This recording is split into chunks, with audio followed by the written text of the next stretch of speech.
रामद्रोहियों के परिवार जिन्होंने राम मंदिर का विरोध किया है, जिन्होंने राम मंदिर के लिए अनाप शनाप बका है, वो या तो road accident, plane crash, heart attack या किसी बीमारी से मृत्यु को प्राप्त होने वाले हैं। ये बहुत जल्दी 1-1.5 वर्ष के अंदर की ही गणना है। और ये भी संभावना बन रही है कि चाइना जब अपने वॉर से हारने की कगार पर होगा तो कैलाश मानसरोवर वाली जमीन भारत के हिस्से में आने की संभावनाएं दिख रही है। नमस्कार, नमो नारायण। जैसा कि मैंने हमेशा कहा है कि मैं भविष्यवक्ता नहीं हूं, भविष्यवाणी करना संन्यास के इसमें व्यक्तिगत तौर से नहीं देखा जाता, लेकिन राष्ट्र है, धर्म है, उसके लिए कुछ भविष्यवाणियां जो ज्ञानियों ने, परज्ञानियों ने की हुई है और जिनसे संपर्क हुआ, जिनके विषय में हम मिले, उसको मैं आपके साथ शेयर करना चाहता हूं। और उन सब चीजों का मिलान करके, जिसको कहते हैं ना कि रेती और मोती मिल गए हों, तो सिर्फ मोती मोती मैं आपके लिए लाया हूं। ऐसी 14 भविष्यवाणियां मैं आपके साथ आज शेयर करने जा रहा हूं, जो 2024 से आने वाले 2039 तक आपको मार्गदर्शन बताती हैं कि भारत किस दिशा में जा रहा है। सबसे पहली भविष्यवाणी है कि भारत के अंदर बहुत जल्दी 2 वर्ष के अंदर अंदर न्याय तंत्र में सुप्रीम कोर्ट द्वारा आमूलचूल परिवर्तन की संभावनाएं दिख रही हैं। और उनके कुछ निर्णय कुछ राजनीतिक पार्टियों के लिए तो होंगे, परंतु धार्मिक नेताओं और धार्मिक मठ मंदिरों के लिए भी होंगे।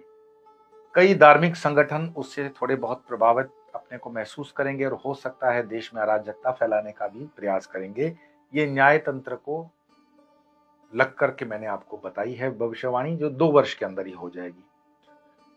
दूसरा है, इसी न्याय तंत्र के परिवर्तन से कुछ पार्टियों के वरिष्ठ नेताओं को सजा होने वाली है और उस सजा के कारण वो शायद देश छोड़ करके भागेंगे भी, और उस सजा के कारण कुछ सदमे से मर भी जाएंगे। और ये कार्य 2 साल के अंदर ही सुप्रीम कोर्ट द्वारा हो जाएगा।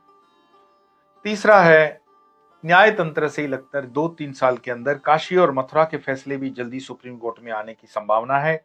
और उसमें बहुत ही सुलझे हुए मुस्लिम नेता, मुस्लिम लोग, मुस्लिम समाज समर्थन देते हुए भारत के अंदर जो गलतियां हो चुकी है पूर्व शासकों द्वारा, उसको सुधार लेने की संभावनाएं दिखती हैं और शांतिपूर्ण इसमें हल दिखता है। और ये भी बात 2-3 साल के अंदर ही है। दक्षिण भारत के वरिष्ठ नेताओं को और बच्चों को जल्दी 2-3 सालों के अंदर ही सुप्रीम कोर्ट या अन्य कोर्टों द्वारा सजा होने वाली है। और दक्षिण में 2-3 राज्यों में भारतीय जनता पार्टी अपने बलबूते सरकार बनाएगी दक्षिण भारत में, और ऐसी ऐसी जगहों पर वो सीट जीतेंगे जहां पर कोई अपेक्षा हमने नहीं रखी है। 2024 में नरेंद्र मोदी सरकार, जिसका आपको इंतजार था, ये 5वें नंबर की घोषणा भविष्यवाणी की कि 2024 में नरेंद्र मोदी सरकार बहुमत से जीत रही है। और इस सरकार में हिंदू सनातनी तो उनको वोट देंगे। मैं आपकी जानकारी में बता दूं कि इसमें अप्रत्याशित रूप से मुस्लिम महिलाएं बढ़ चढ़ करके भाजपा को वोट देने वाली है और भाजपा अपेक्षित मार्जिन से बहुत आगे निकल जाएगा। तो ये 2024 की ही भविष्यवाणी है। 6वें नंबर की भविष्यवाणी है कि जैसे पहले मेघनाद मारा था और फिर रावण, ऐसे ही रावण तो बाद में ही मरता है। रामद्रोहियों के परिवार जिन्होंने राम मंदिर का विरोध किया है, जिन्होंने राम मंदिर के लिए अनाप शनाप बका है, वो या तो road accident, plane crash, heart attack या किसी बीमारी से मृत्यु को प्राप्त होने वाले हैं। ये बहुत जल्दी 1-1.5 वर्ष के अंदर की ही गणना है।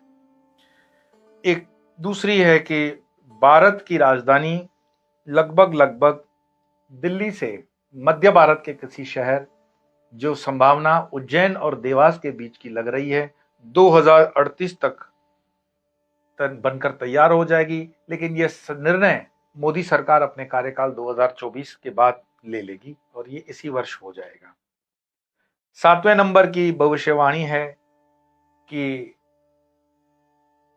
आपके लिए शुभ समाचार कि मोदी जी को नोबेल पीस प्राइज के लिए नामांकित होने की संभावनाएं बढ़ चुकी हैं और इसमें अरब राष्ट्र उनका समर्थन करेंगे। मैं पुनः दोहरा दूं, मोदी जी के नोबेल पीस प्राइज के लिए अरब राष्ट्र उनके लिए समर्थन जुटाएंगे और उनकी लॉबिंग करेंगे। फ्रांस उसमें समर्थन देगा और निर्णायक भूमिका एक जज यहूदी जो हैं उनकी होगी। और भारत के अंदर कुछ खट्टे स्वाद के नेता तो स्टेटमेंट करेंगे, इसमें कोई बड़ी बात नहीं है, लेकिन मैंने उसके पहले ही भविष्यवाणी कर दी, उनका अंत सुनिश्चित हो जाएगा। आठवीं भविष्यवाणी थोड़ी सी आपको अजीबोगरीब लग सकती है, लेकिन ट्रिपल आई एक संगठन बनने जा रहा है जो इजराइल, ईरान और इराक या आयरिश लैंड का होने जा रहा है। लेकिन इजराइल और ईरान की दोस्ती होगी बहुत जल्द। इजराइल और ईरान में इसलिए दोस्ती होगी कि ईरान में सत्ता परिवर्तन होते हुए दिख रहा है और ट्रिपल आई के इस संगठन से मध्य एशिया में कई स्थितियां बदल जाएंगी और उसका भारत वगैरह पे भी असर आएगा। इस संगठन के बनने से, इस युक्ति के बनने से पाकिस्तान के अंदर वैसी परिस्थितियां आज ही खराब हैं, लेकिन उस नजदीक के समय में पाकिस्तान नस्ते नाबूद की कगार पर आ जाएगा। लगभग पीओके तब तक भारत में आ चुका होगा। ये 2024-25 के बीच की मैं बात बता रहा हूं। भारत के साथ अफगानिस्तान मित्रता और बढ़ाएगा और मजबूत करेगा और ट्रिपल आई जो ये संगठन इजराइल, ईरान और इंडिया का बन रहा है, उसमें अफगानिस्तान महत्वपूर्ण भूमिका निभाएगा। चाइना के अंदर गृह युद्ध होने की संभावनाएं दिख रही हैं। चाइना के अंदर गृह युद्ध होगा और अगर दलाई लामा और उनके सहयोगी रणनीतिक रूप से अच्छे निर्णय लें तो तिब्बत को स्वायत्तता प्रदान हो सकती है और विश्व स्तर पर तिब्बत को समर्थन देने के लिए कई देश आगे आएंगे, जिसमें भारत प्रमुख होगा। और यह भी संभावना बन रही है कि चाइना जब अपने वॉर से हारने की कगार पर होगा तो कैलाश मानसरोवर वाली जमीन भारत के हिस्से में आने की संभावनाएं दिख रही है। भारत यूनाइटेड नेशंस की पूर्ण सदस्यता बहुत जल्दी प्राप्त करने जा रहा है और भारत यूनाइटेड नेशंस की पूर्ण सदस्यता प्राप्त करने के बाद उसका नेतृत्व करते हुए कई जगहों पर ऐतिहासिक अगवानी करेगा और वो निर्णय आने वाले समय में स्वर्ण अक्षरों में लिखे जाएंगे। बहुत जल्द 24-25 के ही इस वर्ष में भारत संघ राज्य की स्थापना और विस्तार लेगी। भारत के संघ राज्य में भूटान, नेपाल, पाकिस्तान, श्रीलंका, म्यांमार, अफगानिस्तान यानी कि सार्क के लगभग सारे देश भारत के साथ ही एकजुट रहेंगे और इन सभी देशों का डिफेंस, फॉरेन अफेयर्स और करेंसी एक होगी। ये तीन एक स्वायत्ता हो सकती है, देशों को दे दी जाए, लेकिन झंडा लगभग एक हो जाएगा। 14वीं और अंतिम भविष्यवाणी है कि थोड़ी जिसके लिए आपको चिंता करनी चाहिए कि जो धर्म से जुड़े रहे हैं वो तो ठीक बच जाएंगे, लेकिन अधर्म से जुड़े हुए जिन्होंने अधर्म किया है उनके लिए तकलीफें बहुत जल्दी बढ़ने वाली हैं।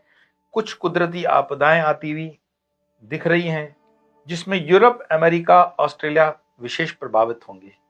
भारत के तटीय क्षेत्र जो हैं वो प्रभावित होंगे सुनामी, तूफान इत्यादि से, और कई राज्यों में जहां पर जनता जनार्दन ने अधर्म का सहारा दिया है उनको परेशानी हो सकती है।